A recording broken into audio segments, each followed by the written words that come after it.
We will start then. Good day, Dambash everyone. Chawanet. Hope your fall semester is off to a great start.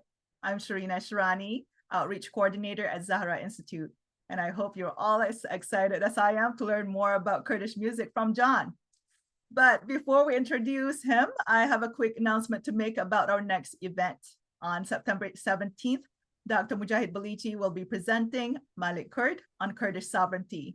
And for your convenience, we will share, and I think Rachel have shared the PNG form of the full speaker series programming for the fall semester in the chat box. There are many exciting talks, as you can see, on topics like Kurdish madrasa, security, art, and more coming up. We would love to have you join us.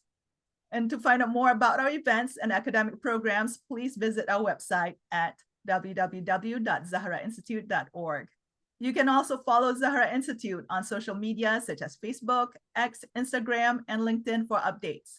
And if you'd like to rewatch this lecture, a video recording should be available on Zahra Institute's YouTube and Facebook page soon. With that said, I will hand the virtual mic off to Başur, who is one of our MA students in Kurdish studies, specializing in linguistics. He will introduce our guest speaker and moderate the event.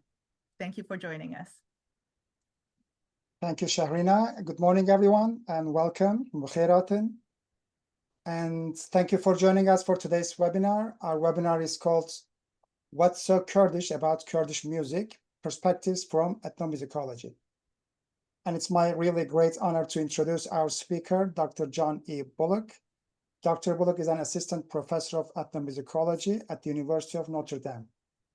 He earned his PhD in music from the University of Chicago in 2022, and his dissertation is Radio Kurdistan, Iraqi Kurdish Music, Colonial Power, and the Transmission of Tradition. His research interests include Kurdish music and media, as well as sacred music traditions of the Middle East. He is the recipient of numerous awards and fellowships, including an NEH Fellowship in support of his first monograph on Kurdish radio broadcasting. His work has been published in the World of Music, the IASPM Journal, and in edited collections on Kurdish literature and culture. In addition to his scholarly work, Dr. Bullock has also been an active participant in international conferences and workshops, and he has taught courses ranging from sacred music of the Middle East to Kurdish soundscapes. I mean, personally, I also have the privilege of having studied with Dr. Bullock last year, and I know firsthand how engaging and insightful his teaching is. We're very fortunate to have him with us today. Please join me in welcoming Dr. Jon Bullock.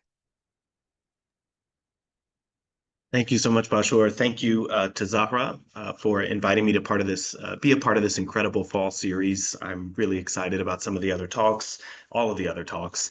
Thanks also to Shahrina for moderating and putting all of this together behind the scenes, and to all of you for being here today. I see some friendly faces in the crowd, so that brings me a lot of joy.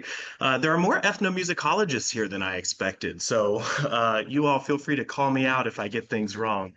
Likewise, those that have grown up with Kurdish music, feel free to jump in at the end. I want to hear your thoughts. So I'm going to share my screen very quickly.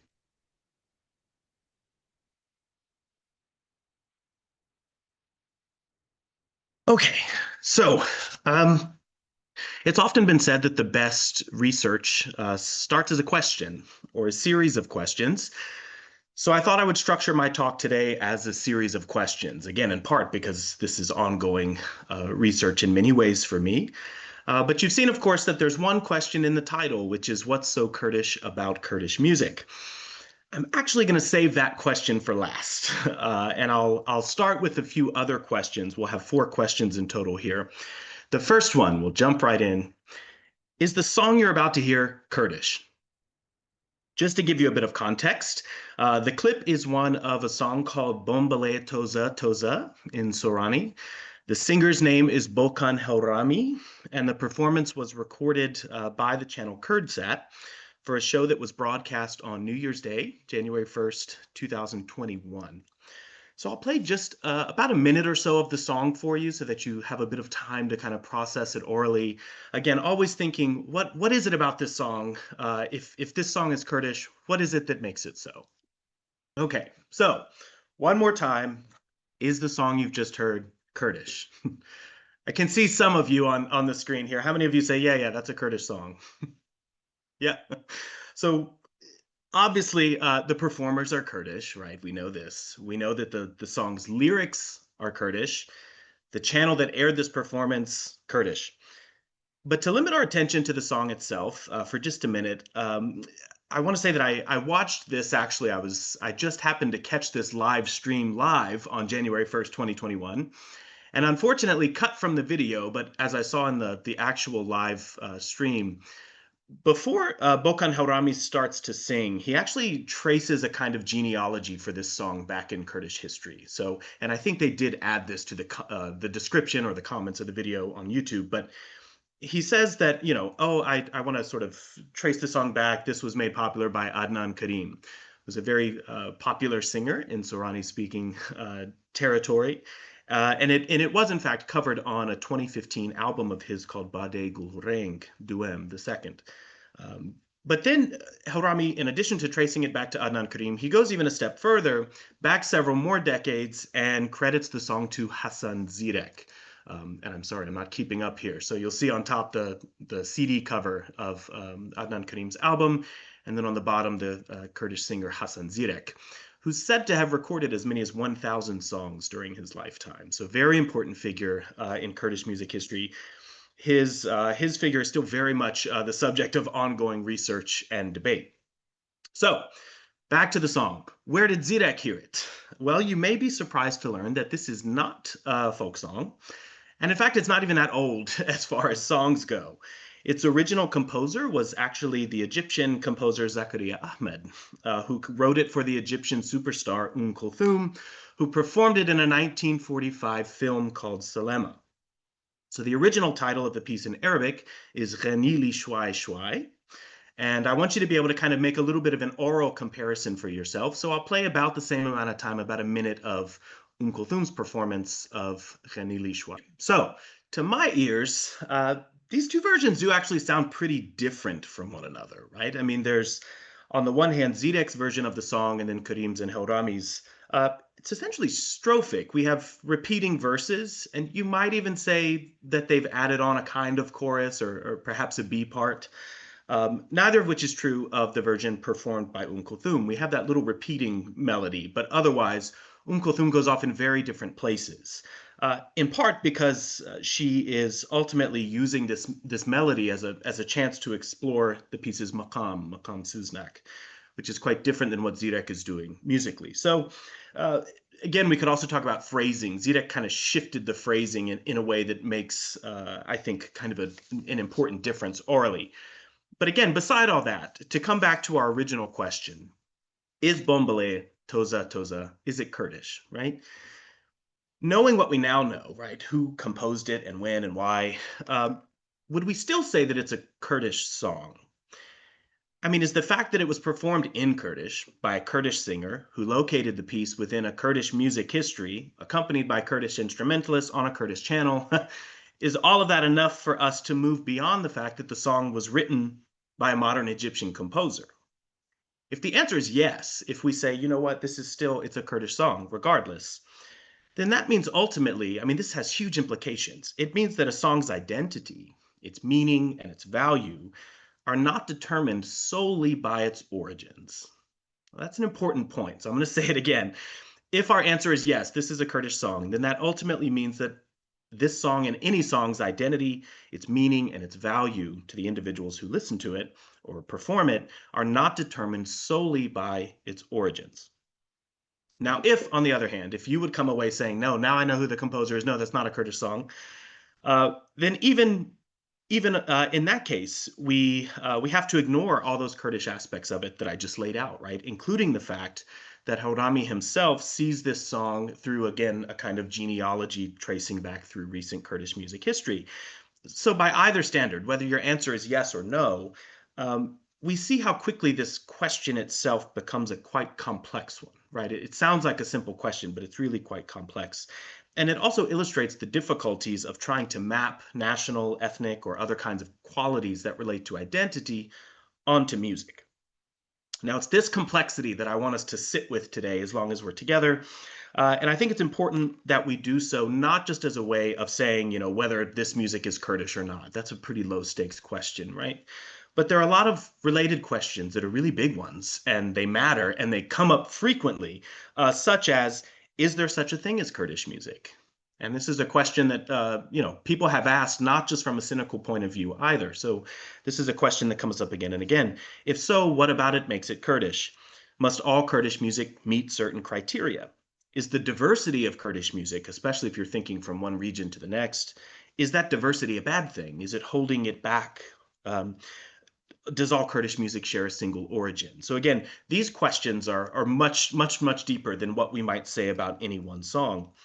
And as we think more deeply about this line of questioning and start to unpack some of the inherent assumptions we might have about connections between music and identity, I'll acknowledge, of course, as we know, even from the title of the talk today, that I'll be doing so from my own perspective through theoretical and methodological lenses provided by the field in which I've received my training. And that field is ethnomusicology. So that leads to our second of 4 questions, which is, what is ethnomusicology? Well, as you see on the screen, ethnomusicology is often defined as the study of music in culture.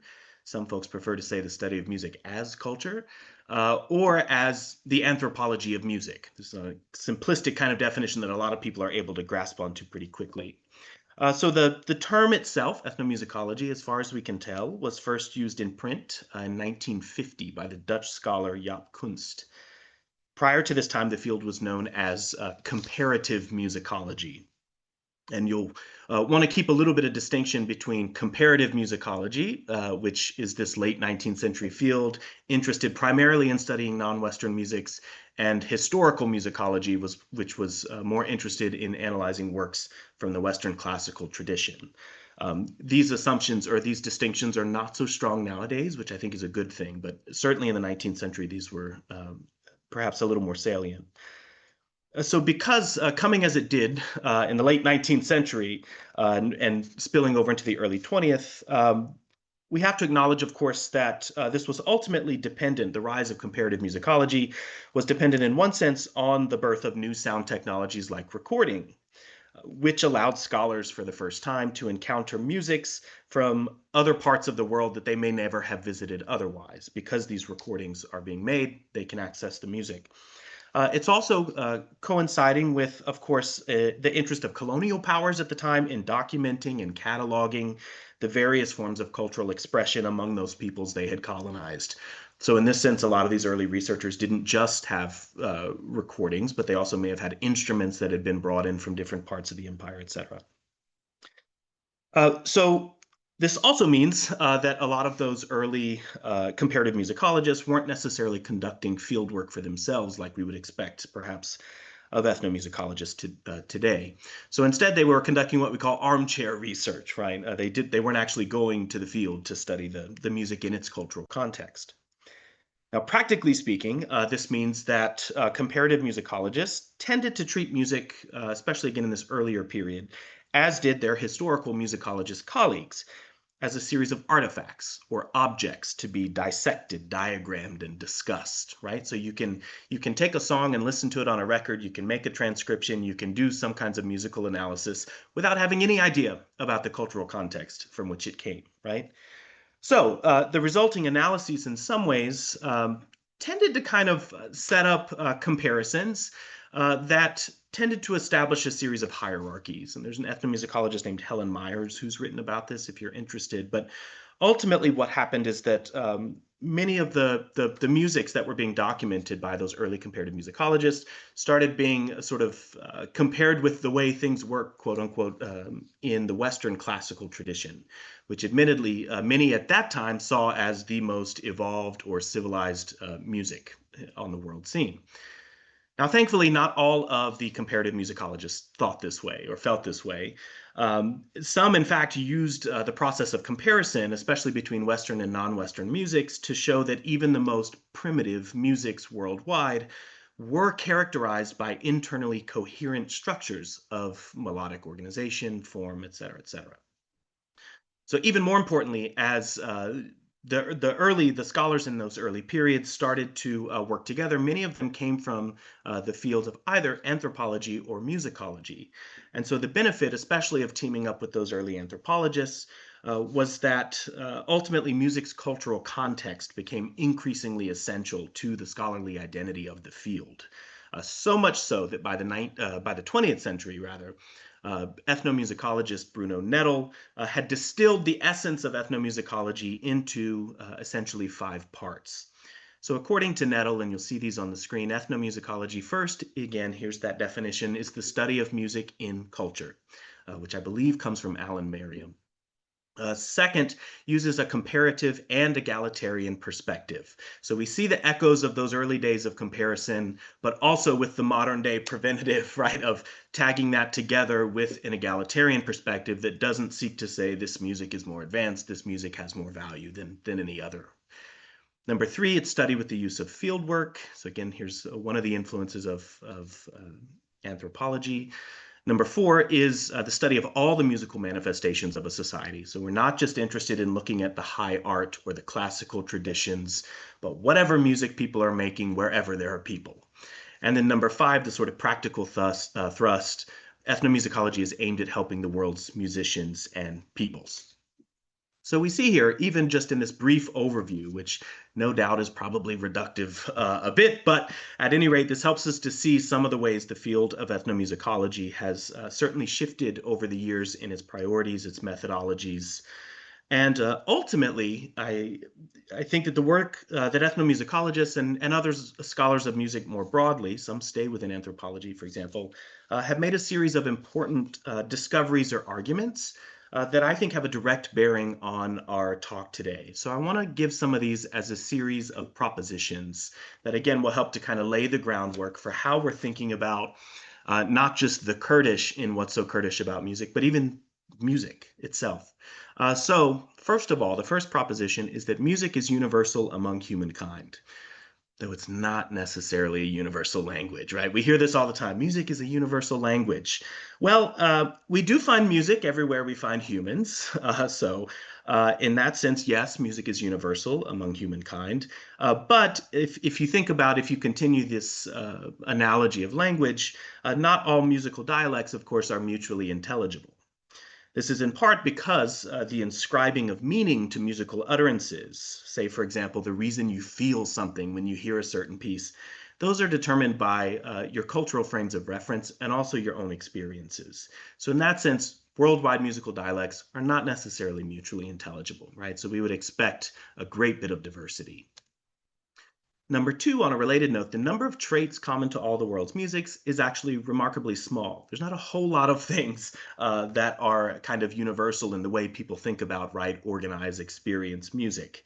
Again, I'm pointing at this in part because I want to acknowledge the diversity, not just of music on a grand scale across the globe, but also the diversity among particular, even individual musical systems, right, which is very relevant to thinking about Kurdish music. A third proposition is that musical qualities have no essential grounding in a society's biological, geographical, ethnic, racial, national, whatever kind of traits or characteristics you'd like to add, which is to say that musical preferences are not determined by any of these factors.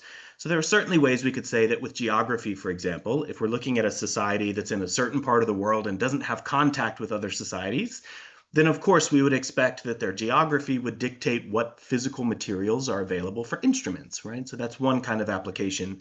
But again, the important point is that musical preferences are not determined by these factors. Number 4, a fourth proposition, is that studying a society's music, and we'll come back to that very long parenthetical, but studying a society's music teaches us a great deal about that society's values, and not just its musical values, okay? We're not just talking about preferences for certain kinds of resolutions or pitch organization, But ultimately, even when we're thinking about definitions of music, classifications of musical knowledge or instruments, music theory, origin stories about music or songs or genres, all of these things give us a real window into the way societies enact their values. So just for a couple examples, if you're familiar with the centuries-long Islamic philosophical tradition of the Sîsî polemic, the debate on the appropriateness of listening to music, part of the reason this is such an interesting historical debate and that it goes on so long is that even those earliest authors weren't coming at music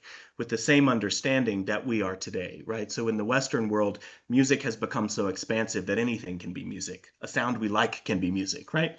But those early, especially the early Islamic philosophical treatises, they're looking at musiqa as in a very different way, right? So this is one small example of even just a word's definition has a very strong impact on the way, again, they're enacting their values in other ways as well. A fifth proposition is that music has not developed in cultural, historical, or political vacuum anywhere in the world, right? Music moves with people, and people move, and we know this. Music is one of the world's great travelers. So again, because of this, many musics we encounter throughout the world demonstrate a high degree of internal variation, that is, musical diversity.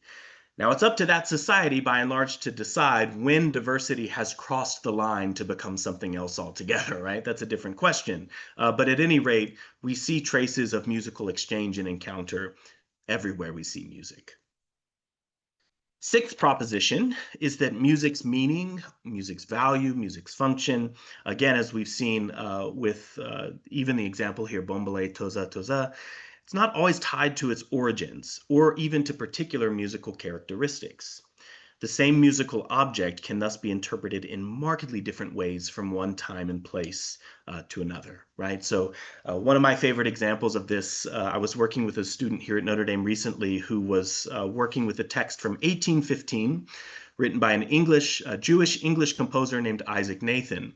The work was published under the title Hebrew Melodies, with Nathan's promise that these melodies were thousands of years old, right? And they came from the very first temple. In subsequent years, it was actually discovered that many of these songs, or at least a subset of them, had actually originated as Lutheran hymns, which had been shifted and borrowed for synagogue use in Central Europe, where Nathan's family had originated.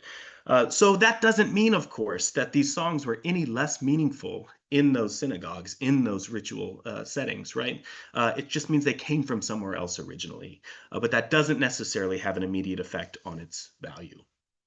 And then finally, number 7, I would love to spend a lot of time here, but I just throw in a couple sources to kind of point people in directions if they're interested. But essentially, again, we want to get away from this idea that music is just an object to be analyzed, right? It's so much more than this. Christopher Small, who I cite here, talks about musicking, right? The need to get away from music as a noun and instead make it a verb. People are doing things when they make music, and not just when they make music, but when they encounter music, when they hear music, when they criticize music, right? So music is an activity, but it's also characterized by world-making, organizational potential. This comes from a book by Tia Denora at the University of Exeter called Music in Everyday Life. And she talks about the ways that music is a world-making activity. So just really quickly, you walk into the supermarket, there's a certain kind of music you expect to hear, right? You walk into the gym, you expect a different kind of music. You walk into a funeral parlor, we'd probably be a little confused if we walked into the funeral parlor and heard heavy metal, right? For example, playing in the waiting room. So Denora says that music has a way of kind of training us of knowing how to act in certain social settings. So in this sense, it's a world-making activity. Now, ultimately, all of these propositions mean that if you've come today hoping to hear me talk about some obscure musical reference or artifact that I've discovered that proves the unchanging nature of Kurdish music from time immemorial, you will leave here disappointed, I'm sorry to say. But in fact, as I say on the slide, the quest to identify a pure, authentic wellspring of Kurdish music hidden somewhere in the remote past it's a fool's errand in the first place. Why? Because no such primordial music exists anywhere in the world, right? So again, this is something that I'll spend the next few minutes unpacking together. So all these propositions and the resulting idea at the bottom here that there is no central primordial wellspring of Kurdish music, that doesn't mean, of course, that music doesn't have identifiable origins. After all, we looked at Zakaria Ahmad. We've talked about those Lutheran chorales that made their way into Nathan's Hebrew melodies. This also doesn't mean that certain musical characteristics don't come to be associated with a particular society or segment of society over time. The important thing, however, is that we resist seeing such connections as natural, that is, as founded in some kind of natural or cosmic order, or as revealing something deeper about the supposed soul or character of a people. You see a lot of this kind of language in early travelogues, especially talking about music. So if this is the case, if music can't really do these things, why do we often talk about it as if it does? Why do we talk about music as if it can show us the soul of a people, or, you know, such and such people are inherently musical, right? We hear statements like this all the time.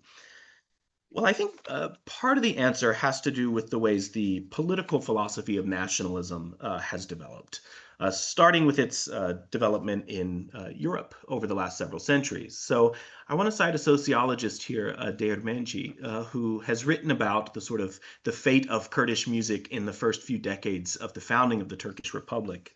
But he also has some really insightful comments about nationalism. So here's one of them. Değirmenci says, nationalism emerged as a political and social engineering project from the spirit of the Enlightenment in Western Europe, which was accompanied by the formation of nation states. So two key points here. One is that nationalism, and I love this phrase that's used here, is always an engineering project, right?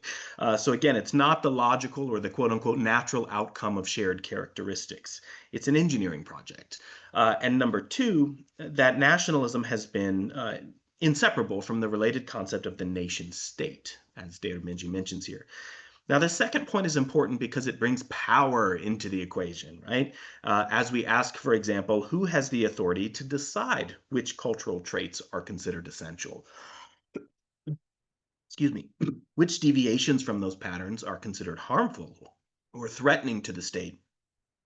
And what happens to those who don't identify with those traits being marketed as key to national identity? So again, this brings power into the equation, especially as we're thinking about national musics vis-a-vis the nation state. So to come back then to the historical development of nationalism, Değirmenci points many of these things out. Excuse me.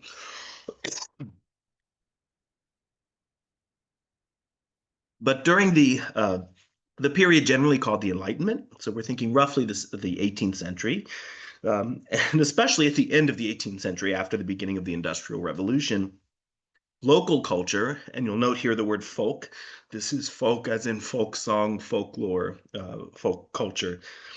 Local culture was typically discussed, excuse me, as though it were primitive and backward.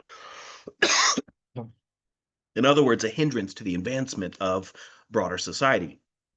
Such hindrances therefore needed to be purged or at least majorly refined in order to make progress as a society. By the end of the Romantic era in the mid-19th century, however, this view had shifted.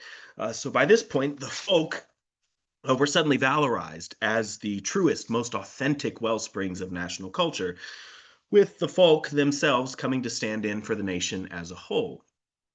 Fast forward yet again to the 20th century, these two opposing points of view seem to have somehow merged together in the aftermath of World War II in particular, as a number of new global nation states rushed to forge national cultures as symbols of their legitimate claims to power.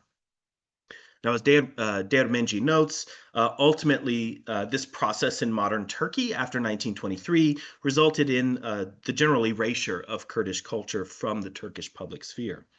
So the musical policies enacted by the state essentially, in many ways, followed the ideas of Ziya Gökalp, who saw music in Turkey as in desperate need of purging of what he called Eastern elements, which he attributed to the Byzantines, by the way. and also the strengthening of Anatolian folk traditions, which he considered the genuine musics of Turkey's peoples. In other words, to Gökalp, not all folks were of the folk, right? If that makes sense.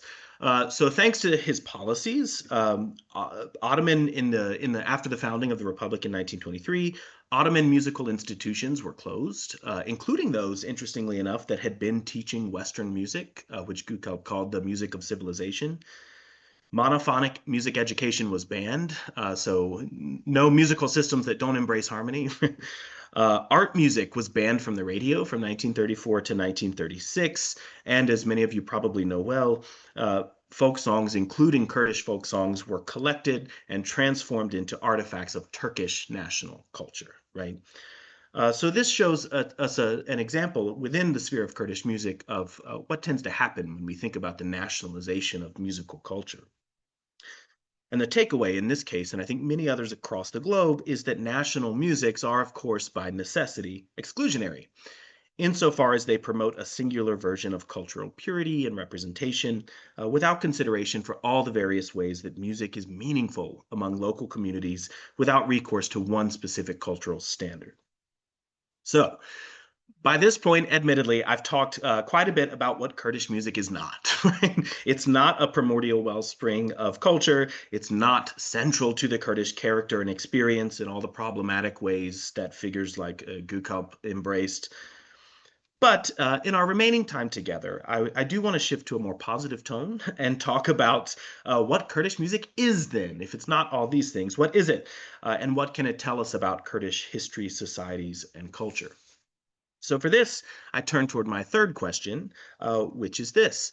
How have ethnomusicologists discussed the musics of broadly the Middle East? You might use Mina, you might be more familiar with Swana, but in either case, where does Kurdish music fit into this paradigm? Now, generally speaking, music stretching all the way from Eastern Europe across Central Asia have been discussed as bearing striking similarities to one another through their approach to melodic organization. So part of it is that harmony is not a central feature historically of these musics, again, all across this region, though certainly you would find harmony now, but historically it was not a central part of music. So such processes of melodic construction are generally what we in the world of music, and music scholars forgive me here for going on about this a little bit, but generally built on, they're considered modal. So they're built on modes. Now, a related concept some of you may have be more familiar with is scales, right? So we talk about, oh, let me go practice my scales. Scales are, of course, essentially just collections of pitches that you can utilize to construct a melody. So if I want to write a song, for example, in the key of C major, then the pitches that I can use are C, D, E, F, G, A, B. If I stray from that set of pitches, I'm no longer in C major, right? I've entered new territory altogether and must do so then following the rules of modulation, which is movement from one key or pitch area to another. So that's what scales are. So we can kind of start there, but modes actually go even a little bit further. So let's come back to this example. You want me to compose a song in C major. You've given me this collection of pitches, C, D, E, F, G, A, B. Let's just, for the sake of ease, let's number them from the bottom up. So we have 1, 2, 3, 4, 5, 6, 7. Now let's say that as you're laying out the rules for my compositional practice here, you like some of those pitches better than others, right? Let's say you're not actually a fan of pitch 2 of D, right? And so you might say, not only is this your collection of pitches that you can use to write your melody, but we don't want to end any phrases on pitch 2. And in fact, it's best if you only use pitch 2 if you're passing through it somewhere else. So if you're going down 3, 2, 1, sure, you can use it. Or if you're going up from 1, 2 to 3, sure, you can use 2 then, but otherwise let's avoid it. Okay, that could be another parameter that I've added to my set of rules here. Let's say then that you really, really like pitch 3. You don't like pitch 2, but you like pitch 3, right? So let's say that then you tell me not only can I only use pitch 2 in passing, but I can only end phrases on pitch 3, right? So again, these are kind of arbitrary, made up circumstances, admittedly, but this kind of gets you hopefully to kind of understand what, as we're moving on to this idea of mode, is happening. So it's not just a collection of pitches, but also a set of characteristic behaviors, methods of ornamenting individual notes. All of this can be prescribed by the mode itself. Now, there's a famous ethnomusicologist named Harold Powers who once suggested that we can think of mode as a continuum, whereas on the one side, you just have collections of pitches, no restrictions, that's scales, right? Our C major scale. And on the other side, you have pre-composed melodies, which of course is the most restrictive, because we're telling you, as you make your composition, you also have to work in these little fragments of a melody here and there. So to bring it back to the Middle East, right, this is our difference between mode and scale. The use of mode generally is subsumed under the title maqam. And ethnomusicologists long ago started to think about what they were calling the great tradition of the Middle East, which again is this, this kind of modal construction of melodies. It certainly has been developed over centuries, of course, and probably bears in some ways the traces of even ancient Mesopotamian music. There are many scholars, of course, who've not many, but a few who have written about this. Now, as we might expect with such a broad and long-standing tradition, it has ultimately branched off in ways that allowed music scholars to come up with heuristics to discuss the imagined branches of this tradition, right? So you see here on the screen a picture of a tree. So often it's sort of discussed again in a sort of heuristic way that we have three main branches of this tree. You have the Arab maqams, or the plural maqamat, you have the Turkish maqamlar, and then you have the Persian codification of modes, which came to be called dastgah or radif. So again, these are all forms of modal construction, and they again have developed alongside one another. They're different branches of the same tree, so to speak. Now, just again, because I want to keep providing as much context and concrete definitions as possible, in the context of the Arab maqamat, Johnny Faraj and Sami Abu Shumais have a book that's called Inside Arabic Music, really fantastic work, and I wanted to share their definition of maqam here. Again, they're saying it in reference to Arab maqam in particular, but you could think of this as the modal systems built on maqam generally. So as they say, Arabic music is founded on a centuries-old melodic framework called the Arabic maqam. In short, Arabic maqam is a system of scales. So each of these maqams has its own set of pitches, habitual melodic phrases, modulation possibilities, which again determines when and how you can move from one mode or maqam to another, ornamentation norms, and aesthetic conventions that together form a very rich artistic tradition. And so as they say, this is characteristic of both composed music and also improvised music that people are making on the spot. And it's not necessarily, we can talk about, as they say, it doesn't define a rhythmic component. That's a whole nother conversation that if you're interested, we can go there in the Q&A. Now, to come back to, again, this idea of meaning and value, which we're always searching for here, to experience maqam in its natural context, so to speak, in any of these parts of the region, you know, I gave the example of let's use a set of pitches, C major, and you start adding rules for me. I mean, no composers, of course, are sitting around doing this, right? Nobody has a checklist of rules they're making sure they follow. It's all become intuitive, right? And so that, again, is just kind of a heuristic way of talking about it. So wanted to throw that out there. Also, in terms of language, it's important to note, of course, that maqam is a complicated issue, not just because it's used for this kind of broader framework altogether, but also because it's used in reference to individual modes. It's used outside the sphere of music, of course, in Arabic language, but even within the sphere of music, again, it can reference the modal foundation of composition as a whole. It can reference the individual branches of that tradition. It can reference individual modes themselves, like maqam ajam, maqam rast, for example. It can also refer to localized versions of the great tradition, and even actually the style in which someone plays, right? So you could say, Mamusta Michael Chayat, good to see you here. I'm playing in your maqam, right? It means I'm playing in the style in which you play. So again, even linguistically, it's a complicated issue, which matters. We'll come back to this. I've also, of course, discussed this as mode and melodic pathway. Again, important to note that this maqam is very, very different understandings of and expressions of maqam from one region to the next. Now, part of what makes this so complicated, to tie it back to language, is that very often the same names are used from one place to the next. So let's say we have maqam bayati here and we have maqam bayati here, hundreds of miles away. Very, very often, the musical content of those two maqams that share a name will be quite different based on how things have developed regionally.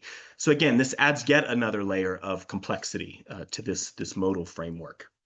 Want to point out too, again, this is embodied discourse. It's not people, taking notes, checking off things again. It's things that people have come to intuit, right? They're listening, they're making mistakes and commenting, not necessarily in the same ways I've tried to explain it here. And then also, again, we come back to the idea that as complex as it is, this also adds to the possibilities for meaning, right? And historically, there have been certain maqams, for example, that are supposed to have sacred content or that are even associated with certain times of day or year in which you would expect to hear this maqam performed, not unlike the Indian raga to the east. So, knowing all of this now, there's your crash course introduction to maqam. Again, I welcome music scholars who want to add things to this. But so let's come back then to our tree, the great tradition of maqam. So as if you're not, as if there's not enough here to keep us pondering for hours, in addition to the main branches of this tree that we've discussed, ethnomusicologists have also noted the existence of a number of localized expressions that, just to carry on the metaphor, I will call offshoots, right? Regional offshoots. So in this case, we have a few historic examples, one being the Iraqi maqam, El Maqamat El Iraqiya. We have Azeri maqam, and then Tajik Uzbek Shash maqam. So these are a few of the examples that ethnomusicologists have worked on over the years. Now, of course, there's no, this talk is about Kurdish music, right? And if we look at this paradigm thus far, there's not a really great place to talk about Kurdish music and how it may or may not relate to this process, this modal composition process. So one of the things I've been working on, and I'm trying to be mindful of time here, and again, I wanted to point to this as kind of ongoing work and an introduction to this idea, but one of the things I'm thinking about is the fact that in Sorani texts and musical discourse, you'll often hear the phrase maqami Kurdi, right? Kurdish maqam. Now, in my own search to kind of discover, again, and make sense of where Kurdish music fits on this imagined tree here, this heuristic, it's been difficult to kind of make sense of where Kurdish music belongs. And when it took me a long time when people were talking about Kurdish maqam, I think to have a real sense of what they meant. Because I assumed in some cases they were talking about modal composition in general. In other cases, I assumed they were talking about Arab maqams. But now that the years are passing by, I'm starting to realize examples even from the past of when I think people were referencing something quite different, actually, which is, on the one hand, that there is in fact a corpus of works like the Iraqi maqam that have individual maqams within that corpus. There is a corpus of works that are identified using the name maqami Kurdi. Now, these include maqams that you don't find elsewhere, so we know they're not necessarily just borrowings, right, or reproductions. So they include maqams like I, right, which actually was the first work performed by Ali Mirdan on Kurdish Radio Baghdad in the late 1930s. There's also Maqam Safar, which is very heavily associated with the city of Sulaimani.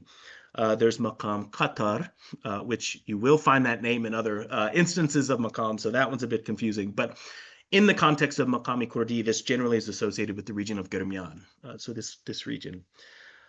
So I realized there is actually a corpus of maqams, of units that people are talking about, and in fact, also realized that it's very common for Kurdish musicians, of course, to perform maqams from multiple repertories. So in the same performance, you might hear an Iraqi maqam and a localized version of an Arab maqam, but also a Kurdish maqam.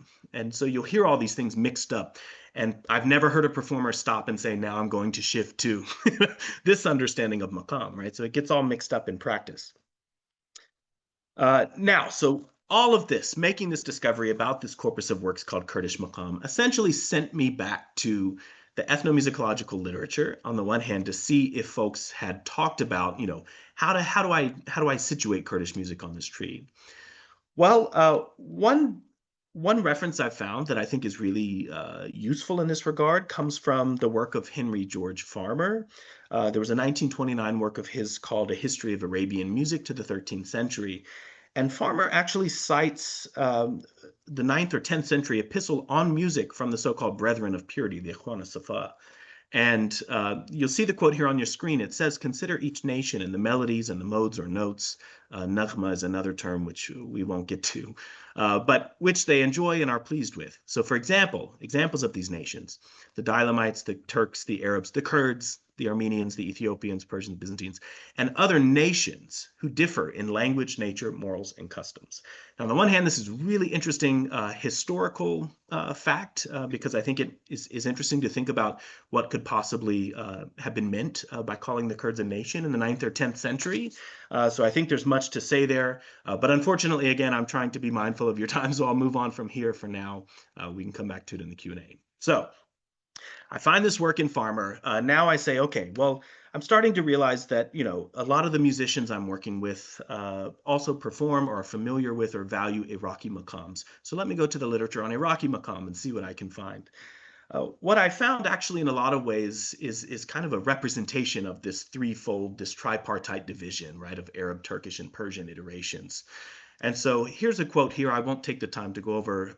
I'd be happy to send the slideshow to anyone who's interested. But essentially, this is a discussion of Iraqi maqam, again, in which influences are being discussed. And you'll see here I've highlighted in green, once again, they're Arabs, Persians, and Turks, essentially, right? So we see this heuristic kind of repeated in some of the scholarship. Then from this point, I said, okay, this is what I can find in the ethnomusicological literature. Let me turn to works in Sorani that are being published.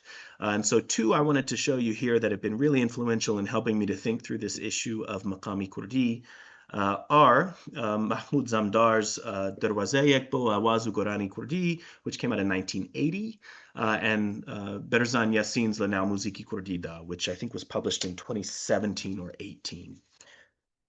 So these two works and the absence of Kurds in sort of broader scholarly literature, especially in the West, on Iraqi maqam in particular, and in some ways even the maqam tradition more broadly, caused me to start wanting to sketch out some areas of possible convergence or influence, right? I mean, I don't think there's been an ethnomusicologist in the 20th century who has said that the musics of this region have not been formed in cooperation and through moments of encounter, right? So the question again is not why are Kurds missing, but how do we locate them here, right? So just a few things I've been thinking about in regard to Kurds and the Iraqi maqam. Again, as I've just said, this area of musical development that's often called the Golden Age, the Abbasid era of musical development across the region, Kurds were certainly here, right? And they were present in these processes. Again, we can look no further than Farmer's reference to Ikhwan Safa. So I think we just have to note this, that this was not a national project, right? The development of these musics. So Kurds were certainly a part of this. I think it's Yassin, by the way, who lists, I think, 18 or 20 musicians from the works of medieval music theorists like El-Farabi and says, these are Kurdish names, so see, Kurds were there. So Yassin has that list if you're interested. I also was able to identify between this corpus of works that are being called Maqami Kurdi and Iraqi Maqam, the form or the structure of a performance is predefined in sections. Like we would say, for example, you sing the verse and then you sing the chorus, and then you sing the second verse and then you sing the chorus, and then you sing a bridge, So this is form. So there are actually similarities in form, in some cases even using the exact same terminology, like the tahrir, for example. There's another set of similarities, which is that when Iraqi maqams are opening, it's very common to hear the singing of vocables, which are words that are just not used in their semantic semantic context. So like we might sing, oh, baby, baby, and we're not actually talking about babies, right? Or we may not even be talking to an individual lover. This is a kind of vocable. So there are some of these that are very, very common in the performance of Iraqi maqams, and you see just 5 examples here of words that do have semantic meaning in Kurdish. And so what I've suggested is, sure, it's possible some of these also were borrowed from Persian, but we can't rule out that even if these did ultimately originally come from Persian into the performance of Iraqi maqam, they would have registered a little differently, right, among Kurdish listeners. And we also, of course, can't rule out that they didn't come from Kurdish performers, that they weren't added in to the general style of Iraqi maqam performance. Another thing I'll mention briefly is just this a vocal technique that if someone listening in Kurdish has a term for this, I'd love to hear it. I've never heard it described in Kurdish, but it's this kind of quick yodel or warbling. Especially you'll see it in places like Helderman. It's very, very intense. But it's a vocal technique that in the Persian and the Azeri spheres are called the ornament itself is called, an individual one is called a tekya, but strung together, they produce an effect that's called tahrir, not to be confused with the tahrir section of the opening. So again, we see an overlap in terminology. Then the final thing I'll say about Iraqi maqam in particular is that Kurds still perform Iraqi maqam, which is important to note because in some ways, after the US-led invasion of Iraq in 2003, there was a kind of collective mourning in ethnomusicology that this genre may be gone forever, right? And it's really significant that actually no, it's and I'll say it's not dead in the rest of Iraq either, but Kurds in Başur are still performing Iraqi maqam. So where does that leave us with this notion of Kurdish maqam? Well, as I've pointed out several times, again, it's rarely differentiated from Iraqi maqam or other iterations or connotations of maqam. So it's difficult work, but it needs to continue. I want to say also a quick word. Those scholars, there have been some scholars in the past who have written, particularly in French, about Kurdish maqams. And generally what those scholars have meant is these songs from the sacred genres performed among members of Yarsan or Ahli Haq. So the word maqam has been used to describe these performances for decades. So that's also an interesting kind of problem to deal with, right? And it's not a problem insofar as they're using the same word, but how that relates to this corpus I'm talking about of maqami Kurdi. So I will say too, Zamdar and Yassin both discuss these sacred maqams as a sort of part of the overall expression of maqami Kurdi. Now, whether they would see them as specific parts of this repertory, again, I don't know, but they do mention them. So these are not two unrelated ideas. And again, of course, as I've said, there is a repertory of individual compositions that have generally minimal space for improvisation. They're a little more set in some ways. Performers have a little less freedom than they do in the performance of Iraqi maqam, for example. One interesting thing I've noticed also about this corpus in particular, they're very often performed with Sorani poetry from the Golden Age. So from the 19th century, thinking about the Pillars of Baban, right, Nali, Salim Kurdi, these poets. So again, the poetry, the lyrics that are performed as part of these individual compositions, I Safar, etc., they very often are Sorani poetry from the 19th century. Now, this also is where things get interesting, because this particular point had me wondering if perhaps is Maqami Kurdi, in the meaning of this individual repertoire of individual compositions, is that something that's only in Sorani-speaking territories? Because I hadn't necessarily seen people identifying maqams as part of this repertory from places where Kurmanji, for example, is spoken. So that led me to revisit, or I'll say rather the work of Yassin and Zamdar led me to revisit this hypothesis, insofar as they include Kurmanji genres of music in their lists of Kurdish maqams that include Ai, Safar, etc. So you'll see this little map on the screen here. It's a kind of musical map.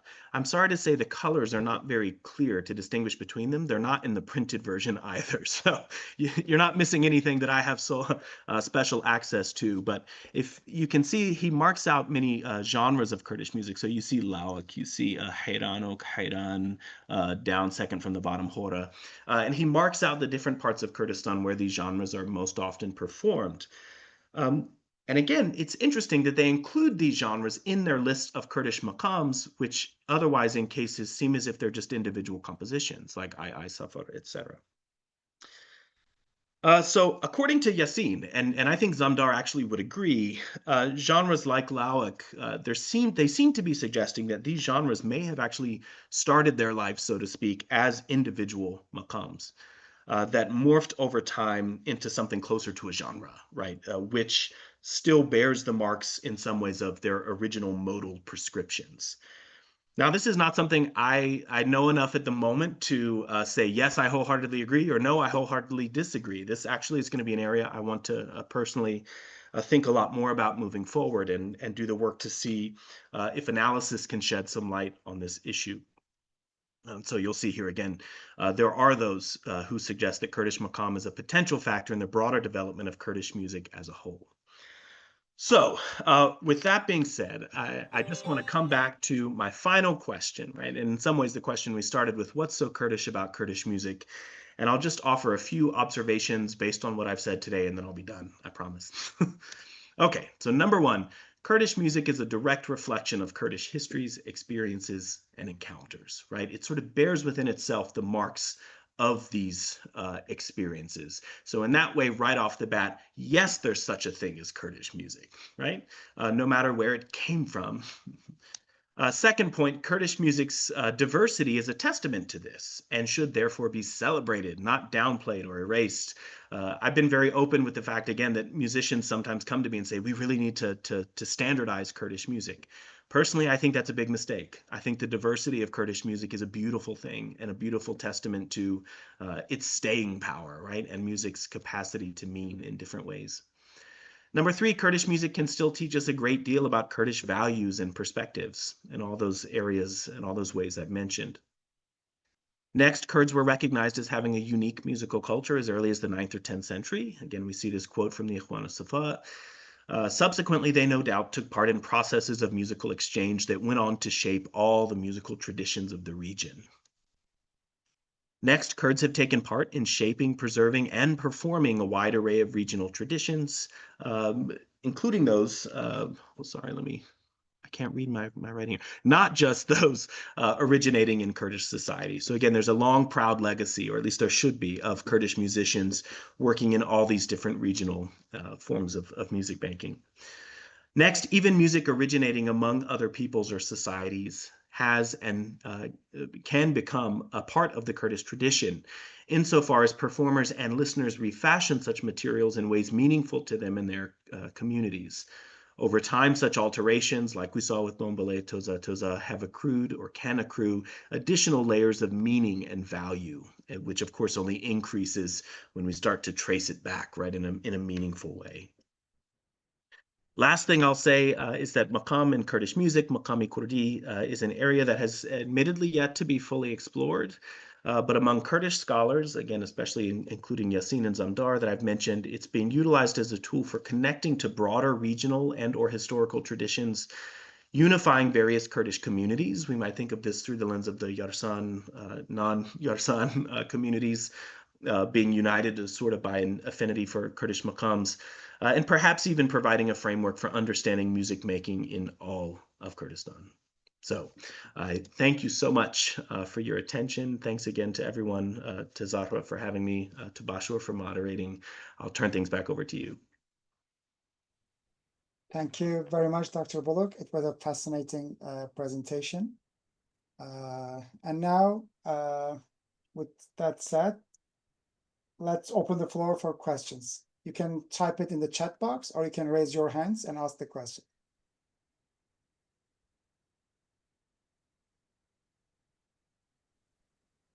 Am I allowed to ask the first question as a moderator? I don't know. Go ahead, Başur. Okay, I'll just do it then. Okay, so in film studies, it's often said that Kurds have been historically seen through the camera of others. Hence the metaphor of like the camera of others for the Kurds. So can we extend that metaphor to the music, like with the, I mean, I know your research is also on the technology, on the history of the music.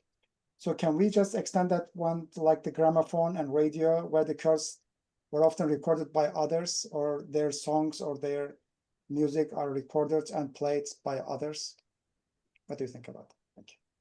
Yeah, so thank you for that question. I think on the one hand, it's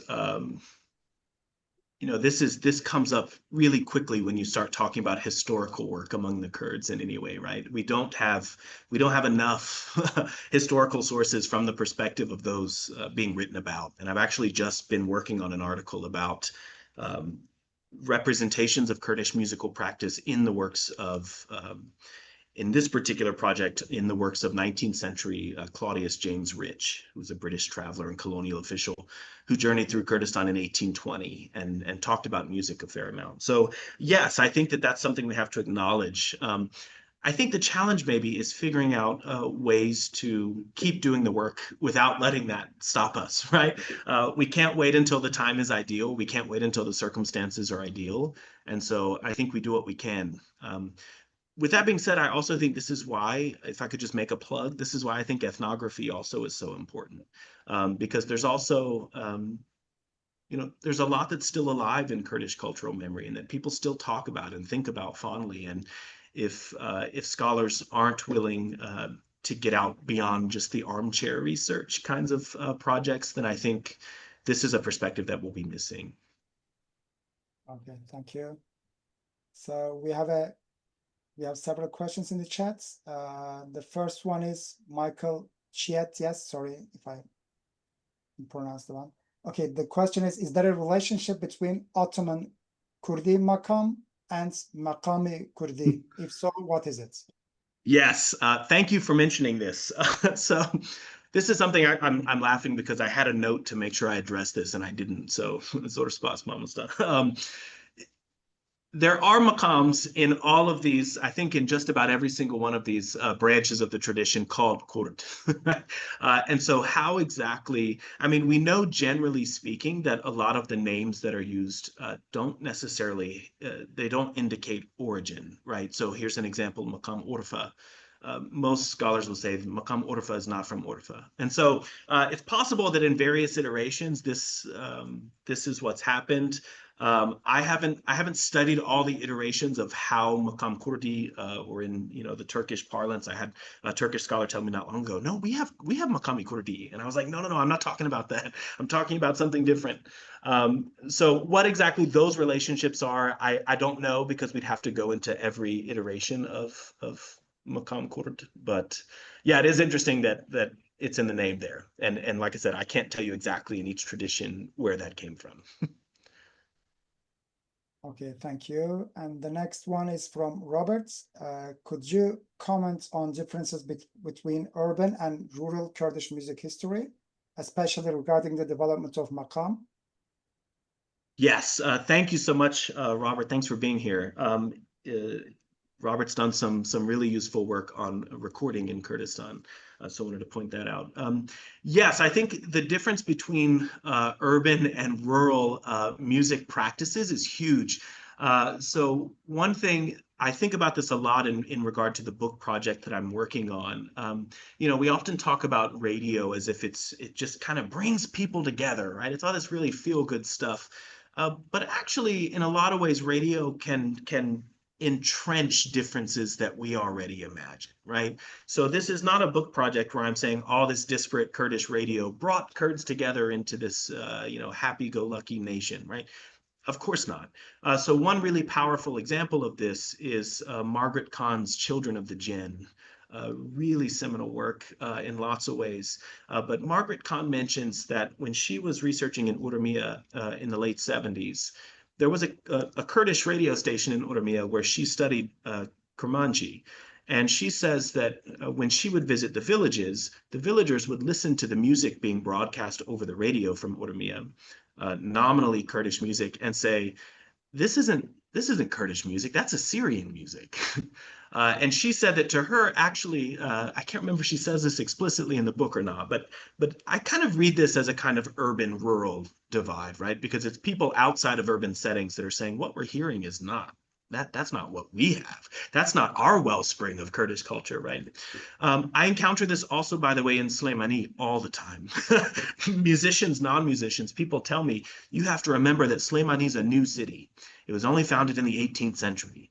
And so Slemani can't really claim any kind of important position in the heritage of Kurdish music. So I do think this is something, this question of the urban versus the rural, that we have to take into account.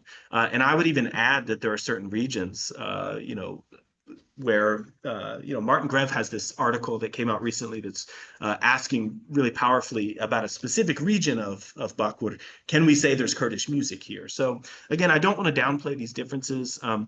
How they work out in the context of maqam is interesting. In the case of Iraqi maqam, you'll usually see scholars point to the importance of urban locales. So the major centers for performing Iraqi maqam historically were Baghdad, Mosul, and Kirkuk. In some ways, we could say that this is also true of Maqami Kurdi, but I think actually there isn't quite such a reliance on the urban, especially again if you take a wide view of Maqami Kurdi, as does Yasin, to say it includes these Yarsan, these sacred genres performed among Yarsan communities. So it's an interesting question, and in some ways I think this might actually be a point of distinction for Kurdish Maqam as well, is that the Kurdish Maqam, at least insofar as that specific set repertoire, does not seem to be as dependent on performance in urban locales. Okay, thank you. The next question is from George. Do you have any insight to the logic behind the names Maqam Kurd in Arab music, Bayeti Kurd in Persian repertoires, or Kurdi Zahruk in Baluchi music? Well, he already answered that, really. That was pretty much the same as Michael Chayet's question, so. Yeah. And I'm actually now, you two, especially coming from you two, this has urged me also to go back to Yasin in particular, because there's a section I haven't made it to yet, I'll admit to you, where he talks about some of the sort of pre-existing divisions of Maqam in nearby areas. So I'm very curious to see if Maqam Kurd comes up there. And if so, I'll reach out to both of you. Also, thank you very much, Julia, for giving me the term in Kurmanji. That is super helpful. Okay, so the next one is from Nick. He says, for me, Dengbeji is the quintessential Kurdish, at least Kurmanji music, with caveats about whether to call it music exactly, noting that Dengbeji has relatives in Sorani and Farsi, maybe rather distant. Anyway, how would you regard the relationship of Dengbeji to Kurdish maqam? Yeah, thank you so much, Nick. This also is a good question, and one that I'll have to address, right, because it is so central, especially post-2000 to the sort of musical identity of Kurmanji-speaking Kurds. I haven't seen either in ethnographic fieldwork or in the works of Zamdar or Yasin, I haven't seen either of them suggesting a whole lot of relations with Dengbeji, which is interesting. I think part of it could be the fact, and again, I would love to hear from folks if they think I'm wrong here.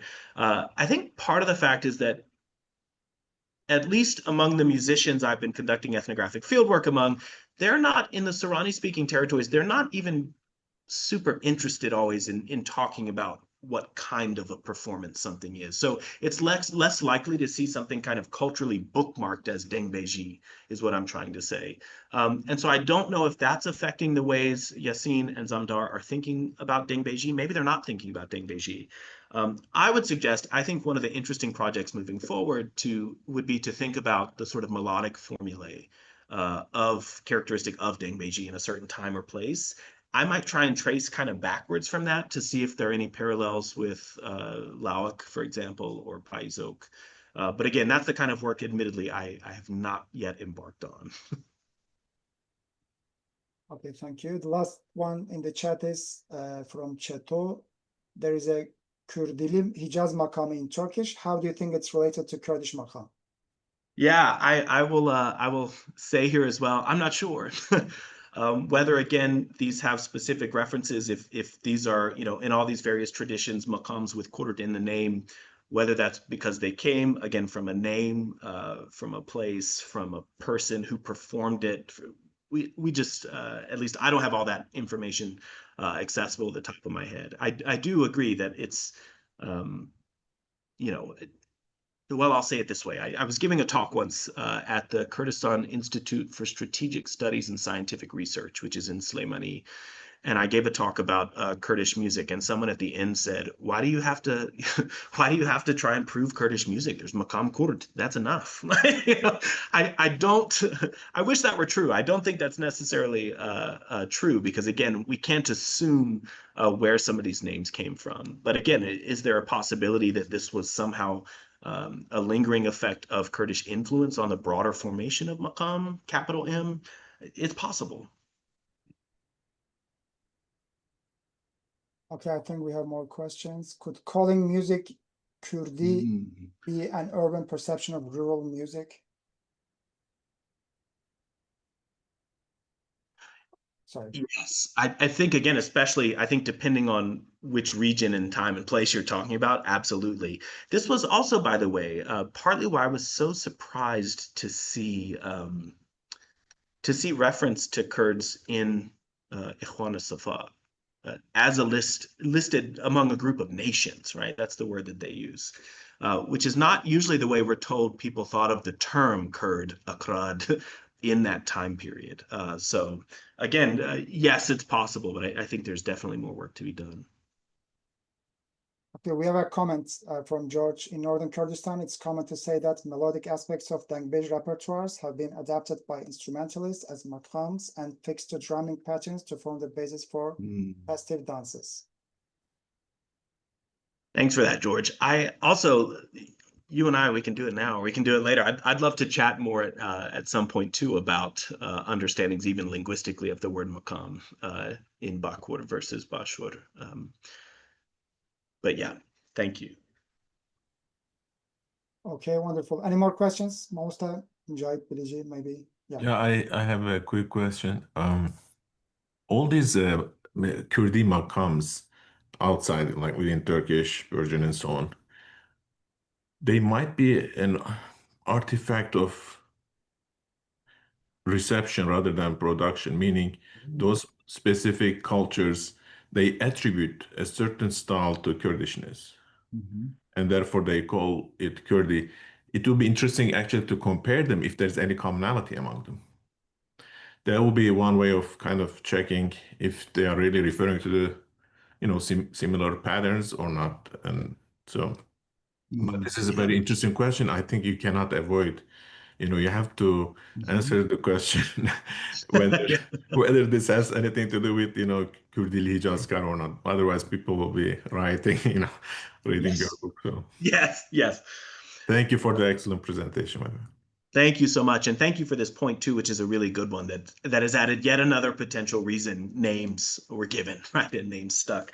And I think you're right. I think I can't get away from this. And I think I don't want to actually, because it also, I think, illustrates the complexity of the world of maqam and trying to make sense of it, not just musically, but also historically and in all these ways. So I'll keep working on this. I will say I recall one conversation with one musician, again, so this is one person's perspective, in Slimani, who got really irritated that the Arab maqam Kurd, that's called Kurd, was he got very irritated that was often mapped onto fellow Kurds because he said that these are not the echnaz, the two tetrachords, we could call them, that compose or that comprise the scale of maqam Kurd. He says these are not, we don't use these. These are not, like, we never start with that gents on the bottom. So if that's not meaningful to you, that's okay. Again, that's one person's limited perspective, but absolutely, I agree this is an important question.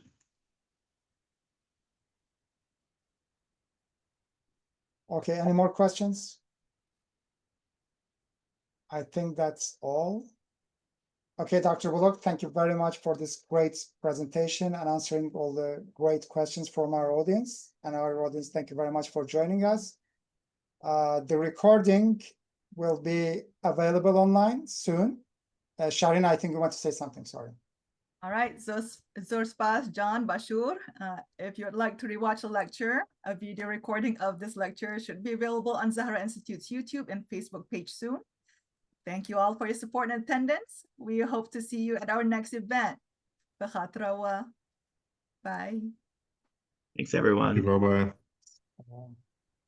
A time ago.